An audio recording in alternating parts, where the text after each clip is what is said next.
আমার নেত্রীকে চোর, অভিষেককে চোর, আমাকে চোর, সবাইকে চোর বানিয়ে ছাড়ছে। কেন? কি অন্যায় করেছি? তৃণমূল কংগ্রেসকে চোর বলবেন না। বিরাট ভুল হয়ে গেছে। একে একে সব চোরেদের হলো জেল মুক্তি, আর যে ভারত মাতার জয় বলে না, সেও দেখাচ্ছে দেশভক্তি। ধর্মনিরপেক্ষতা রক্ষা করা আমাদের কাছে দায়িত্ব। আর 100 দিন পেরিয়ে গেলেও অভয়ার বিচার কিন্তু এখনো অধরা, সেটা ভুলে যাননি তো? নমস্কার জনগণ, সবাইকে স্বাগত জানাচ্ছি রিক্যাপ রাজনীতির আরও একটা নতুন এপিসোডে। নমস্কার। তো চলুন জনগণ, আর বেশি কথা না বাড়িয়ে আমাদের এই দেশপ্রেমিক, নারীবাদী ও জনদরদী নেতাকে নিয়ে আজকের এই চুলচেরা আলোচনা শুরু করা যাক। দেখুন আপনাদের এই মহান নেতাকে, সেজে গুজে উনি যাচ্ছেন জনসভায় ভাষণ দিতে। আপনারা পেছন দিক দিয়ে সুপ্রিম কোর্টে গেছিলেন, আপনাদের প্রপোজাল রিজেক্ট হয়েছে। No, this is a secular country, এটা ধর্মনিরপেক্ষ দেশ, এবং সেই ধর্মনিরপেক্ষতা রক্ষা করা এটা আমাদের কাছে সম্মান, আমাদের কাছে দায়িত্ব। আর সেই দায়িত্ব নেতাবাবু আপনি এত যথাযথভাবে পালন করেছেন, তার কোনো জবাব নেই। তাই নাকি? দেখুন আমাদের এই সেকুলারিজমের ব্র্যান্ড অ্যাম্বাসেডর আমাদের ফিরাদ বাবু কি বলছে একবার দেখুন। বলো, আচ্ছা করকে কান খুলকে শুননা। তার মতে যারা অমুসলিম, যারা ইসলাম নিয়ে জন্মায়নি, তারা দুর্ভাগ্য নিয়ে জন্মেছে। আমরা নিজেরা মুসলিম ঘরে জন্মেছি, মুসলমান ঘরে বড় হয়েছি। আমাদের নামাজ, আদব কায়দা সব আমাদের বেশিরভাগই মানুষের জানা।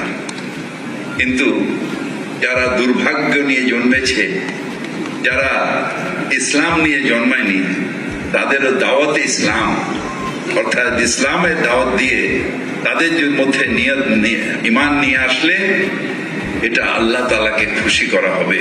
এবং সেই ধর্মনিরপেক্ষতা রক্ষা করা এটা আমাদের কাছে সম্মান, আমাদের কাছে দায়িত্ব। বুঝছেন কিছু খেলাটা? তো কোথায় গেলেন তিনু ভক্তরা? এবার একটু হাততালি দিন, দেখুন আপনাদের নেতা কতটা সেকুলার। কিন্তু যারা দুর্ভাগ্য নিয়ে জন্মেছে, যারা ইসলাম নিয়ে জন্মায়নি, এই যে ইনি বলছেন যে যারা ইসলাম নিয়ে জন্মায়নি তারা দুর্ভাগ্য নিয়ে জন্মেছে, তা এনার দলের যারা সর্বোচ্চ লিডার রয়েছেন, অভিষেক ব্যানার্জি, মাননীয় মমতা ব্যানার্জি, তাহলে কি তারাও দুর্ভাগ্য নিয়ে জন্মেছে?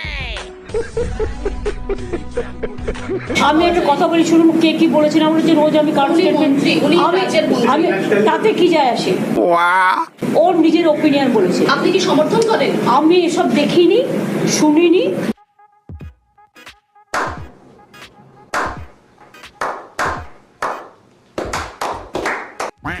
যখন বাবরি মসজিদ ভাঙা হলো, আমাদের হৃদয়ের মধ্যে যে বিশ্বাস, সেই বিশ্বাসটাকে ভাঙা হলো। তার পরবর্তীকালে আমরা আশঙ্কিত হয়ে গেলাম যে সত্যিকারের কি জাস্টিস হয়েছিল, সত্যিকারের কি বাবরি মসজিদ ভাঙার পরে আমাদের যে আশঙ্কা ছিল সেটা হয়েছে। এই না হলে সেকুলারিজমের ব্র্যান্ড অ্যাম্বাসেডরের মতো কাজ। No, this is a secular country, এটা ধর্মনিরপেক্ষ দেশ। 5 minutes later. সেখানে কোথাও বলা হচ্ছে শিব মন্দির ছিল কখন না, বাবর যখন এসছিল তখন। কখনো বলা হচ্ছে যে এখানে অন্য মন্দির ছিল যখন বাবর এসছিল। কেন? তখন ভারতবর্ষে এত জায়গা ছিল, হঠাৎ সেই শিব মন্দির ভেঙে সেখানেই মসজিদ হলো। মানে জনগণকে ভুল ভাল তথ্য দিয়ে ধর্মীয় উস্কানি দেওয়া, এটাই তো পারেন এনারা। এটার নামই তৃণমূল কংগ্রেস। যাতে নিচু তলার কর্মীরা নিজেদের মধ্যে মারামারি কাটাকাটি করুক, আর এনাদের উপরের সব নেতাদের যাতে গলায় গলায় ভাব থাকে। আমার এইটাই বলা উচিত, বোঝানো উচিত কি যেই একটা গ্রামে যদি 10 জন এইটা করে, 10 জনটাকে প্লিজ আপনারা বন্ধুত্বকে রাখুন, কারণ উপরে সবাই ভালো আছে, আপনারাই মরছেন, আপনারাই লড়ছেন। বুঝলে অবলাকান্ত? ভাই, যে ঘটনা সর্বোচ্চ আদালতে প্রমাণিত হয়েছে যে বাবরি মসজিদের কথা ইনি বলছেন, সেখানে আগে রাম মন্দিরই ছিল, এবং সেটাকে এত শত শত বছর পরে আবার পুনরুদ্ধার করা হয়েছে। সত্যিকারের কি বাবরি মসজিদ ভাঙার পরে আমাদের যে আশঙ্কা ছিল সেটা হয়েছে। সেই এক ঘটনা নিয়ে জনগণকে বিভ্রান্ত করা, আবার সেই একই মুখ নিয়ে সংবিধানের নামে বড় বড় জ্ঞান দেওয়া, কই ইনসে শিখে। একটা জিনিস পরিষ্কার, কেন্দ্রীয় সরকার ভারতের সংবিধান মেনে সবাইকে নিয়ে চলার জন্য যে সংবিধান বারবার করে বলেছে, ইন্ডিয়ান কনস্টিটিউশন, সেইটাকে লঙ্ঘন করছেন। যে সংবিধানের শপথ নিয়ে প্রধানমন্ত্রী তার সরকার বানিয়েছিলেন, সেই সংবিধানকে আস্তে আস্তে লঙ্ঘন করছে। সংবিধানের যে স্পিরিট অফ কনস্টিটিউশন, সেই স্পিরিট অফ কনস্টিটিউশন যেটা তারা লঙ্ঘন করছে।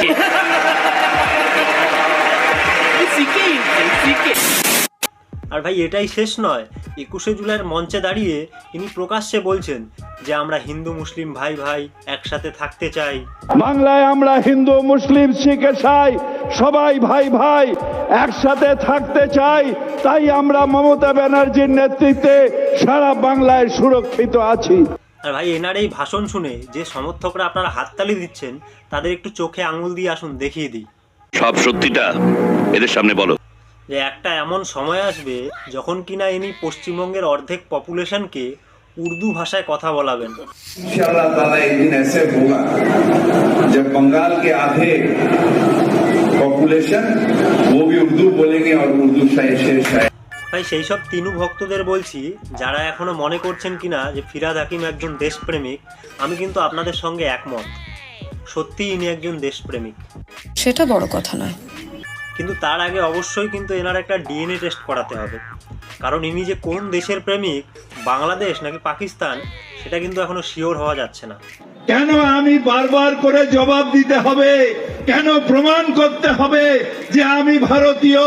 কেন প্রমাণ করতে হবে যে ভারত মাতার জয় বলে সেও ভারতের সন্তান, যে ভারত মাতার জয় বলে না সেও ভারত মাতার সন্তান? আমাকে কেন প্রমাণ করতে হবে?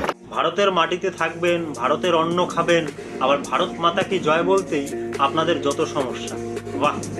যে ভারত মাতার জয় বলে সেও ভারতের সন্তান, যে ভারত মাতার জয় বলে না সেও ভারত মাতার সন্তান। আমি বলেছিলাম না যে এনার ডিএনএ টেস্ট করাতে হবে।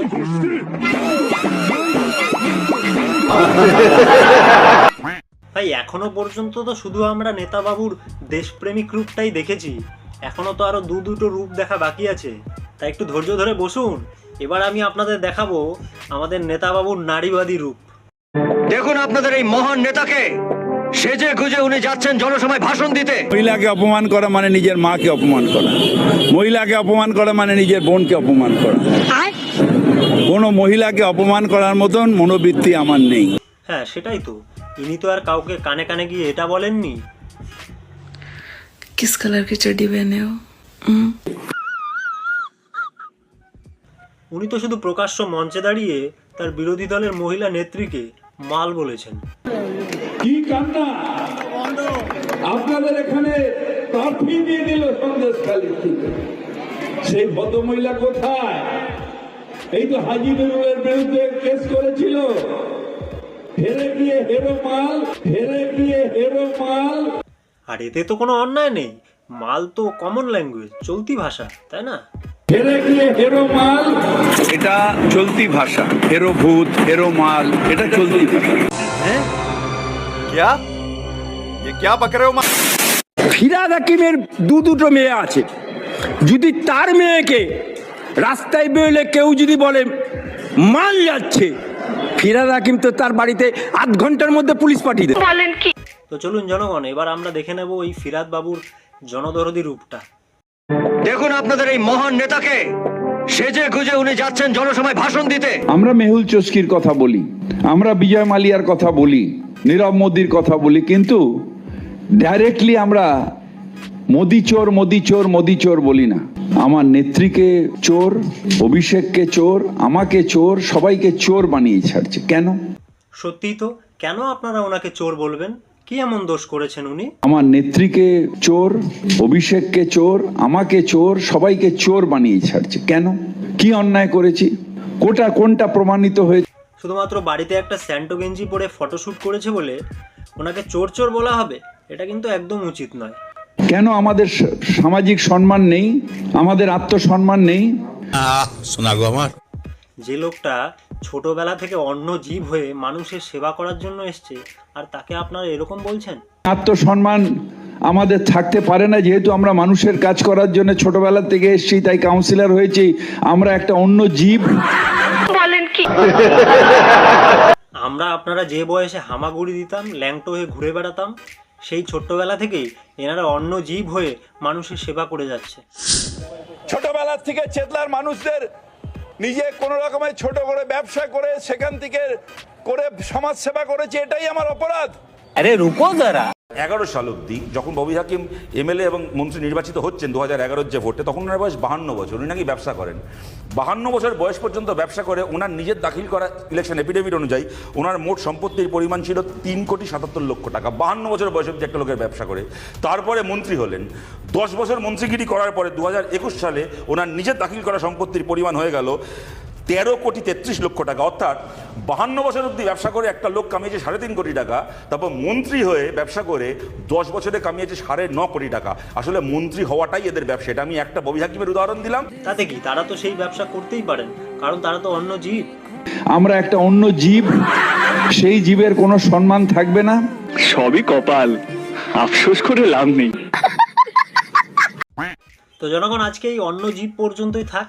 এই ভিডিও সম্পর্কে আপনাদের মতামত অবশ্যই কমেন্ট বক্সে কমেন্ট করে জানাবেন, এবং সাথে এটাও জানান যে এর পরের এপিসোডে কোন নেতার এক মুখে 3টে ভাষণ সাথে আনলিমিটেড ঢপ শুনতে চান। বলেন কি? মিউজিক 30 টাকা 30 টাকা 30 টাকা আনলিমিটেড তরকারি, একটা সেদ্ধ ডিম, 1 টুকরো পেঁয়াজ, একটা কাঁচা লঙ্কা, 30 টাকা। বলেন কি?